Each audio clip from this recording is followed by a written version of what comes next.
दोस्तों, अभी जो ये वीडियो है वो एक ऐसे कंट्री से मतलब है जो टूरिज़्म के हवाले से दुनिया में सबसे सस्ता तरीन कंट्री है इस वक्त, जबकि पूरी दुनिया महंगाई की लपेट में है।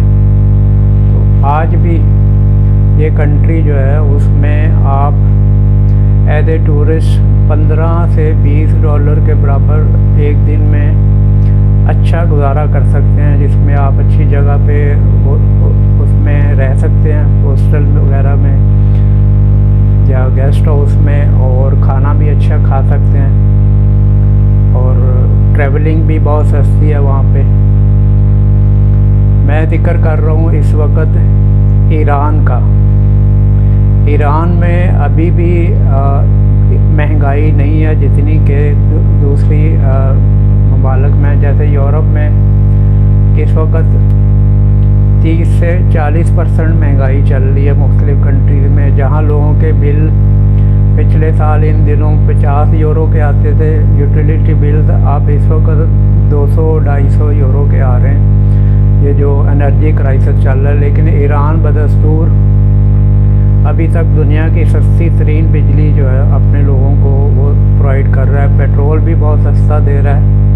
ट्रांसपोर्ट इतनी सस्ती है कि आप हैरान रह जाएंगे, $1-1.5 में आप कहीं भी चले जाएं इसमें सिटी के अंदर, जबकि पूरी दुनिया में कहीं भी आप €1 में या $1 में टैक्सी वगैरह में सोच भी नहीं सकते।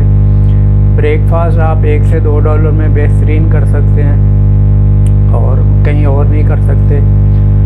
इवन के ईरान के साथ टर्की है और टर्की की करेंसी 40% वैल्यू होने के बाद वहाँ पे इन्फ्लेशन इस वक्त 30% से ज़्यादा है और हर चीज़ डबल हो चुकी है, जो उनकी इंपोर्ट बहुत ज़्यादा है। ईरान में सस्ता क्यों है? इसलिए कि उसमें अमेरिका ने इक़्तिसादी पाबंदियाँ लगाई हुई हैं, वो इंपोर्ट्स करते नहीं हैं, बहुत कम करते हैं और इसलिए उनके वहाँ पे कोई फ़र्क नहीं पड़ता। उनकी ज़्यादातर उनकी मसनूआत जो हैं वो अपनी बनाई हुई हैं।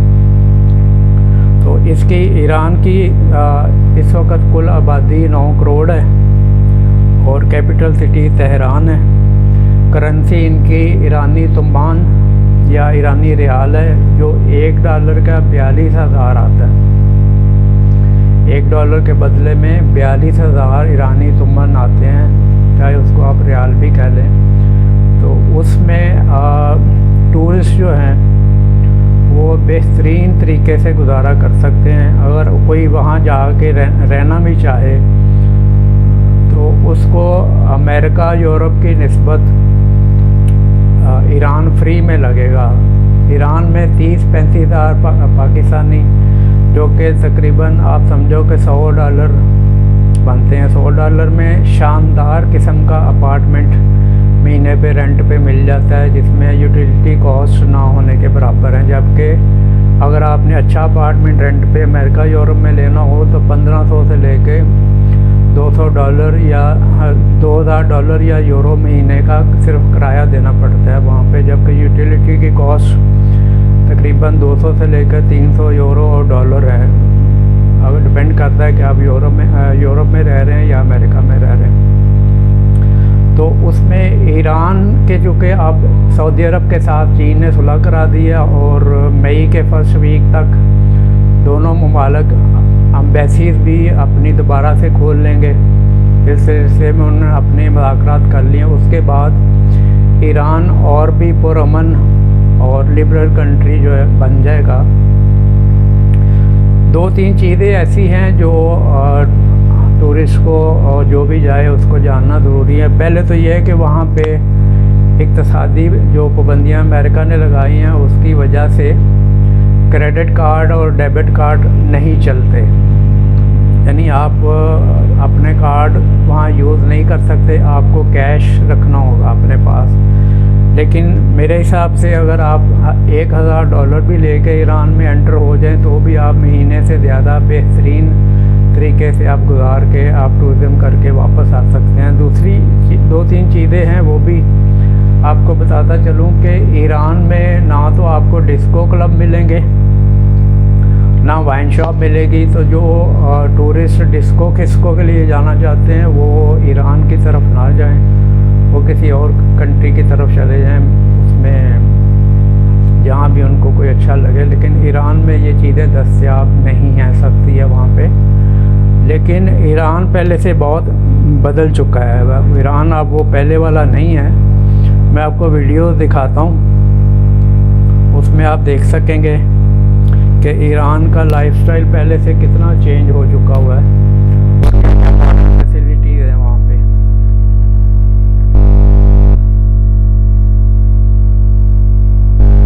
या बैकग्राउंड में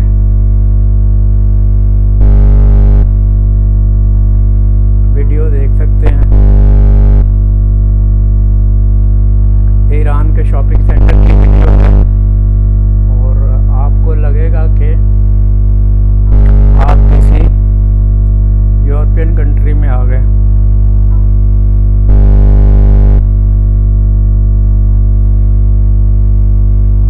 इसमें सबसे जो अच्छी चीज़ है वो ये है कि वहाँ महंगाई ना होने के बराबर है।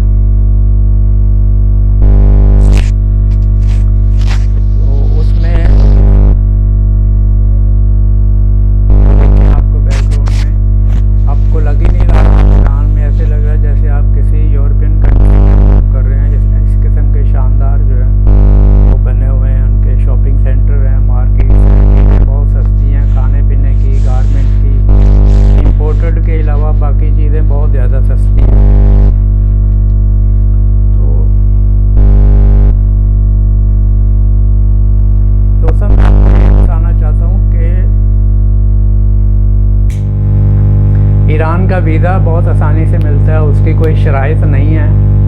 वो अगर आपने टूरिस्ट वीज़ा लेना है तो आपको कोई तकरीबन कोई $30-35 के बराबर देने पड़ेंगे टूरिस्ट वीज़ा के लिए। और वो अगर आपने अर्जेंट लेना है तो $5-6 ऊपर लगेंगे। और अगर आपने ज़ियारत के लिए जाना है, जैसे वो मजहबी मकामात हैं, तो फिर आपको आधी कीमत पे वो वीज़ा ईरान देगा। यानी वो तकरीबन मेरा ख़्याल है कोई $15 या $16 के बराबर होगा। लेकिन फ़र्स्ट प्रेफरेंस वो ईरान जो देता है वो टूरिस्ट को देता है, जो टूरिस्ट जाते हैं।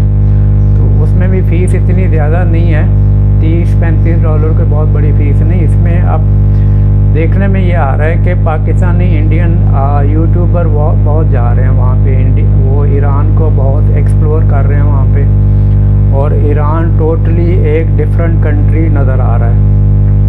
इसमें यही है कि जो लोग जाना चाहें उनको ईरान टूरिस्ट के तौर पे जाना चाहिए। दूसरा ये है कि वहाँ जॉब के लिए जाने का कोई फ़ायदा नहीं है।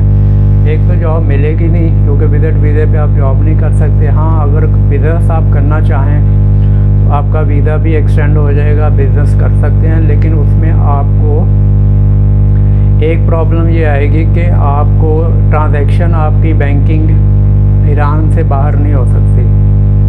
यानी ईरान से बाहर ना आप पैसे भेज सकते हो, ना आप मंगवा सकते हो। तो इसमें लोग क्या करते हैं कि सामान बेच के सामान मंगवाते हैं। बहुत सारे लोग ऐसे करते हैं। कुछ तो ये करते हैं वहीं से सामान लिया, वहीं बेच दिया, उसमें प्रॉफिट जो हुआ उस पर वो गुजारा कर लिया।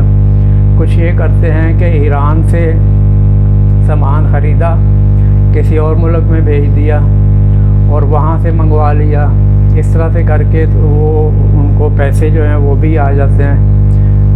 यानी जहाँ सामान भेजा है वहाँ बेचा, और उसके बदले में वहाँ से जो आया उसमें प्रॉफिट मार्जिन अच्छा मिल जाता है दोनों तरफ से। तो ये भी कुछ लोग कर रहे हैं। वहाँ कोई सख्ती नहीं है, कोई डॉक्यूमेंटेशन बहुत ज़्यादा नहीं मांगते। आपने सिर्फ एप्लीकेशन देनी है और अपना जो भी आपके कोई हेल्थ सर्टिफिकेट है वो लगा देना साथ। कोई बैंक स्टेटमेंट आपसे वो नहीं मांगते, और 3 से 4 दिन में वो विजिट वीज़ा दे देते हैं। मल्टीपल चाहिए तो आपको मल्टीपल ले लें, उसके $10-15 एक्स्ट्रा लगेंगे। 1 साल का मल्टीपल भी दे देते हैं, वो ज़्यादा बेहतर है। उसका फ़ायदा यह है कि अगर आप मल्टीपल ले लेते हैं तो आप ईरान के साथ वाले किसी भी कंट्री में जाके वहाँ से आप क्रेडिट कार्ड या डेबिट कार्ड से आप कैश लेके फिर दोबारा ईरान एंटर भी हो सकते हैं। और अगर आप कोई बिज़नेस करना चाह रहे हैं तो ईरान के आसपास के कंट्रीज़ को आप एक्सप्लोर करके फिर आप वापस ईरान आ सकते हैं। ये मल्टीपल का फ़ायदा है। अदरवाइज दूसरे कंट्री जो हैं वो इतनी आसानी से मल्टीपल नहीं देते। पहली बात तो है कि इतना सस्ता कंट्री आपको दुनिया में इस वक्त कहीं नहीं मिलेगा, और जो इस वक्त के हालात हैं। टर्की वाले जो हैं वो उनका 1 साल पहले जो टर्किश लीरा था वो $1 का 14 लीरा मिलते थे, अब वो 19 पे चला गया, यानी उतना ही वो महंगा हो गया। इसके अलावा आप यूरोप में वैसे ही एनर्जी क्राइसिस की वजह से महंगाई इतनी ज़्यादा हो चुकी है कि हर चीज़ महंगी हो चुकी है।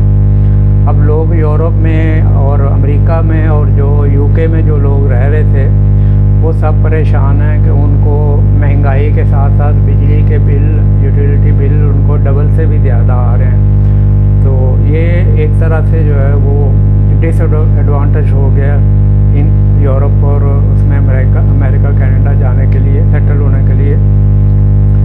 आप अगर कहीं जाना भी है इंटरनेशनली तो उसमें आप पहले ये सर्च कर लें कि इन्फ्लेशन कम कहाँ पे है, महंगाई कम कहाँ पे है, और वो उस कंट्री में जाएंगे तो आपको फ़ायदा होगा।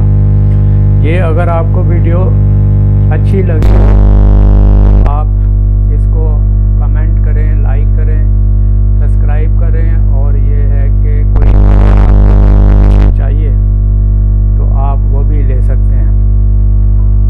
ये बैकग्राउंड में आप देख सकते हैं वीडियो उनकी शॉपिंग मॉल की, कैसा शानदार बेहतरीन, और उसमें हर तरह की आपको कंज्यूमर आइटम मिलेंगी। वहाँ की ईरान की भी मिलेगी, इंपोर्टेड भी मिलेंगी।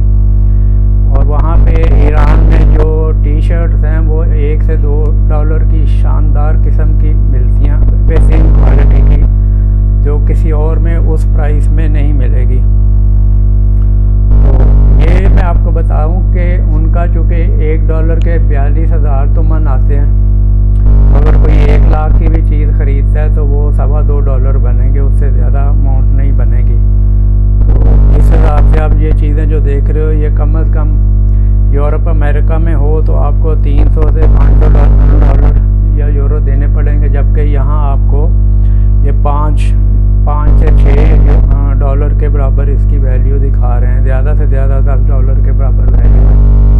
तो ये गारमेंट्स, जूते और ज्वेलरी वगैरह जो है आर्टिफिशियल वो बहुत सस्ती हैं, और एक बेहतरीन कंट्री है। खाने पीने की चीज़ें बहुत सस्ती हैं। ड्राई फ्रूट तो एक तरह का वहाँ पे फ्री है, इतनी कम कीमत है ड्राई फ्रूट की। बादाम है और बहुत सारी चीज़ें, पिस्ता है, चिलगोजा है, बहुत कम चीज़ें हैं कि आपने शायद कभी किसी अपने